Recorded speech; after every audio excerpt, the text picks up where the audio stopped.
Pourquoi l'affaire Damiba met-elle les trolls, les propagandistes en ligne, les bots ou agents de désinformation et leurs dirigeants dans un état de stress permanent?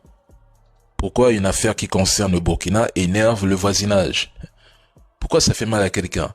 Qu'est-ce que Damiba détient de si sensible? Mais pourquoi sont-ils contrariés?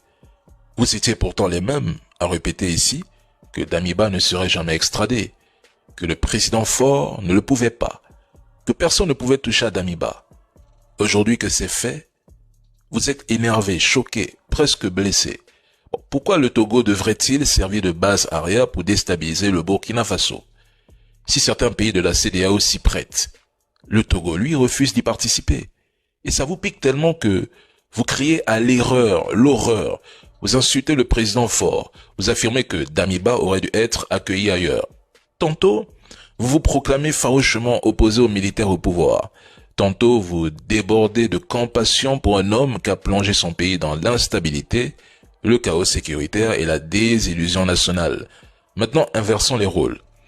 Je suis sûr que si Damiba était toujours au pouvoir au Burkina et qu'Ibrahim Traoré, réfugié au Togo, menait des actions subversives contre le Burkina, son pays d'origine, vous auriez exigé à Damiba son extradition sans hésiter, certains allant même jusqu'à réclamer la peine de mort pour Ibé. Je dis bien qu'en inversant les rôles, vous ne seriez jamais là à défendre Ibé.